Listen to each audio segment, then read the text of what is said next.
नमस्कार साथियों, मैं नारायण प्रसाद पाली, तखतपुर, जिला बिलासपुर, छत्तीसगढ़ से। साथियों, जैसा कि आप सबको मालूम है कि हमारे प्रदेश में, देश में कोविड-19 का कहर जारी है। अब बहुत से भाई बहन काल के गाल में समा चुके हैं और बहुत से लोग हॉस्पिटल में जीवन और मौत से संघर्ष कर रहे हैं। इसका मूल कारण क्या है? मूल कारण है पूर्ण जानकारी का अभाव और प्राथमिक सावधानियों से लापरवाही।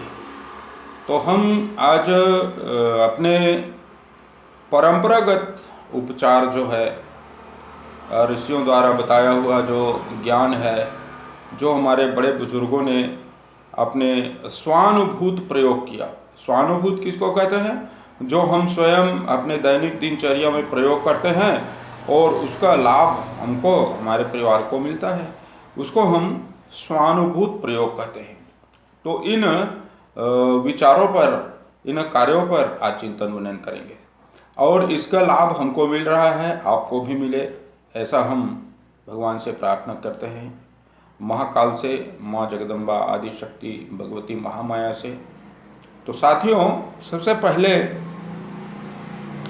आज सैनिटाइज़र के नाम पर जो भारी बिक्री हो रही है और लॉकडाउन के कारण लोग उसको महंगे में भी ले रहे हैं, तो उसके स्थान पर आप गौमूत्र का प्रयोग कर सकते हैं।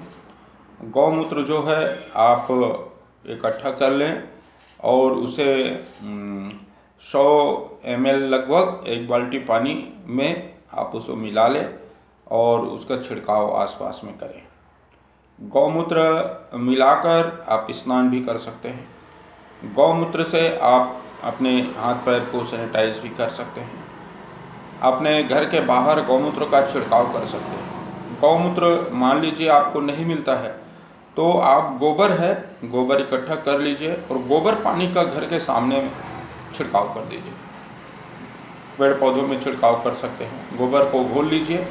पहले ऐसे लीपने के लिए करते हैं तो गाढ़ा करते हैं, जब हम उसको सैनिटाइज करते हैं, छिड़काव करते हैं तो उसको बारीक पतला कर लेते हैं। थोड़ा ज़्यादा पानी मिला दीजिए, वो पतला हो जाएगा।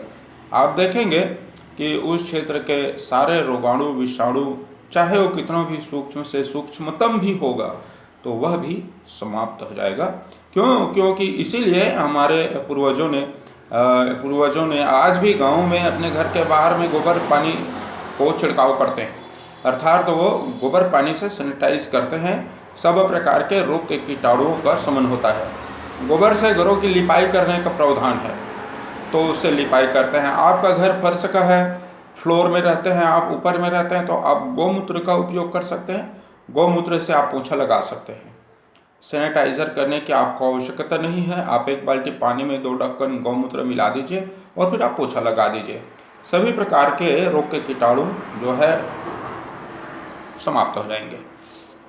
ये बहुत सरल और सुगम उपाय है। दूसरा उपाय है, आप ब्रह्म मुहूर्त में उठें, फ्रेश हो जाएं, ब्रश मंजन कर लें, दातुन कर लें, जो भी करते हैं वो कर लें और बाहर यदि खुला मैदान है तो खुले मैदान में अथवा छत पे चले जाएं। एक चटाई रख लें, उत्तर की ओर मुख कर लें अथवा पूर्व की ओर मुख कर लें और नेत्र बंद करें। हिमालय का ध्यान करें। यदि हिमालय गए हैं चारों धाम यात्रा तो बहुत अच्छी बात है, नहीं है तो पर्वतों का, दिव्य तीर्थों का ध्यान करें और उगते हुए सूर्य का ध्यान कर लें। इस अवसर पर आप ओमकार या गायत्री महामंत्र का या अपने इष्ट, अपने गुरु का ध्यान कर सकते हैं। लंबा गहरा श्वास लें, ऐसे थोड़ी देर रोकें फिर छोड़ दें। भावना करें कि भगवान सूर्य नारायण की कृपा से, उनके दिव्य प्रकाश से प्राण शक्ति का संचार हो रहा है, प्राण वायु हम प्राप्त कर रहे हैं। जब श्वास लेते हैं तो भावना करें को प्राण वायु हमारे शरीर के नस नाड़ियों में, शरीर के कण कण में प्रवाहित हो रहा है और समस्त रोग के कीटाणुओं का शमन कर रहा है। फिर थोड़ी देर बाद उसे निष्कासन करने, श्वास को छोड़ दें। भावना करें कि हमारे शरीर से ज्ञात अज्ञात रोग के समस्त कीटाणु नष्ट होकर बाहर निकल गए। मैं स्वस्थ और प्रसन्न हूँ। जितनी गहरी आपकी भावना होगी, जितना गहरा आपका प्रयास होगा, उतना आपको लाभ मिलेगा। 3 प्रकार का हमको प्राणायाम करना है। सबसे पहले भस्त्रिका, फिर कपालभाति और फिर अनुलोम विलोम। मैं आपको करके बता देता हूँ। इसको आप छोटे रूप में अभ्यास कीजिए। यदि आप कभी नहीं किए हैं प्राणायाम तो भी आपको अभ्यास करना चाहिए। पहला 1 मिनट, फिर दूसरा दिन 2 मिनट, फिर तीसरा दिन 3 मिनट। मैं स्वयं भी प्रतिदिन योग प्राणायाम ध्यान करता हूँ। 15 मिनट से लेकर आधा घंटा तक, 45 मिनट तक यह प्रक्रिया मैं प्रतिदिन करता हूँ। और यह प्रशिक्षण मुझे शांति कुंज हरिद्वार में और पतंजलि योगपीठ में मिला हुआ है। मैं योग शिक्षक का भी प्रशिक्षण हरिद्वार से लिया हुआ हूँ और समय समय पर योग कक्षा का संचालन भी निरंतर करते रहता हूँ। योग, आयुर्वेद, प्राणायाम आदि पर वहाँ निरंतर प्रशिक्षण कोर्स चलते रहता है और आप चाहें तो आप भी ले सकते हैं। अभी ऑनलाइन की व्यवस्था है, आप सर्च करें, ऑनलाइन आप प्रशिक्षण ले सकते हैं। तो साथियों, 3 प्राणायाम अभी हमको अनिवार्य रूप से करना चाहिए और वो है, पहला भस्त्रिका, लंबा गहरा श्वास लेना, छोड़ना, लेना, छोड़ना, लेना, छोड़ना। कम से कम 2 मिनट से प्रारंभ करें, 5 मिनट तक करना है। दूसरा है कपालभाति प्राणायाम। इसमें क्या है, श्वास फेंकना है बाहर 1 सेकंड में 1 बार। तो पहला हम 2 मिनट से प्रारंभ करेंगे, कभी नहीं किए हैं तो, और जो लोग किए हैं वे 5 मिनट तक पहला राउंड, फिर 1 मिनट विश्राम, फिर दूसरा 5 मिनट तक, ऐसा करके हम 3 बार इस 3 राउंड में इसको हम करते हैं।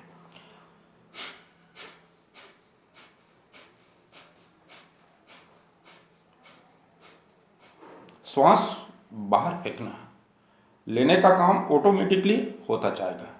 दुनिया का सबसे प्राणवान प्राणायाम कपालभाति। कहना चाहिए इसमें 95% से अधिक रोगों का निराकरण हो जाता है। कठिन असाध्य रोग, कैंसर आदि जैसे रोग भी इसमें आधा घंटा 1 घंटा प्राणायाम करने से नष्ट हो जाता है। गांठें समाप्त हो जाती है। महिलाओं के अनेक प्रकार के जो जटिल से जटिल समस्या है समाप्त हो जाते हैं। अद्भुत प्राणायाम कपालभाति। उसके बाद है अनुलोम विलोम। आप देखिए कि मेरे दाहिने नथुने को बंद करूंगा,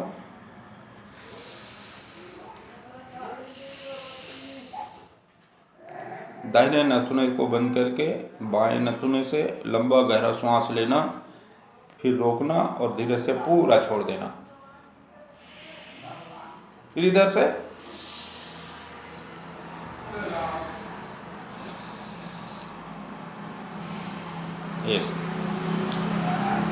जिससे लेंगे उसके अपोजिट साइड से छोड़ेंगे। फिर उसको उसी से नहीं लेना है, फिर लेफ्ट साइड से लेना है, फिर लेफ्ट को लेकर के फिर राइट साइड से लेना है। इस प्रकार से इसे भी कम से कम 5 मिनट करना ही चाहिए। 3 आप प्राणायाम करें, आसन पर बैठें, खान पान को दुरुस्त रखें, पानी को उबाल कर पिए, हो सके तो उसमें पंच तुलसी ड्रॉप आता है उसका 1 बूंद डाल दें, अथवा पानी में तुलसी पत्ता 2 पत्ता तुलसी का डालकर बॉइल्ड करें, उसे ठंडा कर लें और फिर उस पानी को आप पिए। सीधा ठंडा पानी नहीं पीना चाहिए। वर्तमान समय में किसी को फ्लू हो रहा है, किसी को जुकाम हो रहा है, किसी को बुखार हो रहा है, तो सभी लोगों को कोरोना नहीं हुआ है, ऐसी अफवाहें फैल जाती है। इससे बचें। अभी वर्तमान समय में आप लोगों को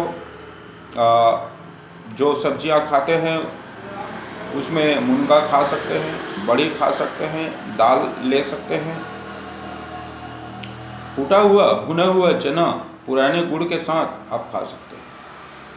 पपीता खा सकते हैं। समय समय पर आप लौंग चबाकर खा सकते हैं। ऐसे रोग प्रतिरोधक क्षमता को बढ़ाने वाले खाद्य पदार्थों को लेना है। चावल कम से कम खाइए, रोटी खाइए, रोटी खाना चाहिए। आप सुबह नाश्ते में समोसा, वड़ा, भजिया, तला भुना चीज़ ना खाकर आप अंकुरित अनाज ले सकते हैं, मिक्स अनाज ले सकते हैं जो अंकुरित किया हो। उसमें थोड़ा स्वाद के लिए सेंधा नमक मिला सकते हैं। रोग प्रतिरोधक क्षमता बढ़ेगा। घर में संध्या कपूर से आरती कीजिए। यदि आप भारतीय संस्कृति के अनुगमन करने वाले नहीं हैं, पाश्चात्य संस्कृति का अनुगमन करने वाले हैं, तो भी आप कपूर जलाइए, तो भी आप कपूर का प्रयोग कीजिए, तो सारे वायरस के कीटाणु नष्ट हो जाएंगे। ऐसे छोटे छोटे प्रयोग करने से आप स्वस्थ रहेंगे, प्रसन्न रहेंगे। दूरदर्शन पर भ्रामक समाचार न देखें, मोबाइल पर भ्रामक समाचारों को महत्व न दें। हर हाल में अपने मन स्थिति को सकारात्मक बनाकर रखें। घबराहट न पैदा करें, न स्वयं के प्रति न दूसरों के प्रति। और अंत में मैं यह कहना चाहूँगा कि आप कुछ करें या न करें, कुछ करें या न करें, आप ओमकार अथवा गायत्री मंत्र का मन ही मन निरंतर जप ध्यान करते रहें। जप ध्यान करते रहें, आपकी रोग प्रतिरोधक क्षमता, आपका ब्लड प्रेशर, आपका शुगर लेवल, सारा चीज़ फिट रहेगा। मैं यूं ही कपोलकल्पित बातें नहीं कह रहा हूँ, ये स्वानुभूत प्रयोग है। आप चाहें तो करके देख सकते हैं। हमारे परम पूज्य गुरुदेव वेदमूर्ति तपोनिष्ठ पंडित श्री राम शर्मा आचार्य जी ने यज्ञ की महिमा के संदर्भ में बड़ा सुंदर सा वांग्मय में लिखा है, यज्ञ का ज्ञान विज्ञान, मंत्र का ज्ञान विज्ञान। आप देखें, आप एक बहुत बड़ा रिसर्च सेंटर है ब्रह्मवर्ष शोध संस्थान पतंजलि योगपीठ में, आप देखिए प्रतिदिन गायत्री महामंत्र से आहुतियाँ होती है। योग के बाद और योग कक्षा, योग शिविर चलते रहता है, उसके साथ ही साथ यज्ञ भी होते रहता है। कभी आप टीवी में देखें तो आप देख सकते हैं। ओमकार का और गायत्री का जप करने वाले के रोग प्रतिरोधक क्षमता लाजवाब होती है, अप्रत्याशित रूप से वृद्धि होती है। वैज्ञानिकों ने अनेक जगह पर शोध किया। हमारा जो भारतीय संस्कृति का ऋषियों का ज्ञान है, विज्ञान सम्मत ज्ञान है, इसलिए हम इस विषय को गंभीरता से लें। किसी भी प्रकार से घबराने की आवश्यकता नहीं है। आप बिल्कुल सामान्य रहें और प्रसन्न रहें, स्वस्थ रहें। दूसरों को भी स्वस्थता और प्रसन्नता का संदेश दें। किसी को भी गलत समाचार न दें। यदि देना है तो किसी को मुस्कुराहट दें, प्रसन्नता दें, गुलाब का फूल दें।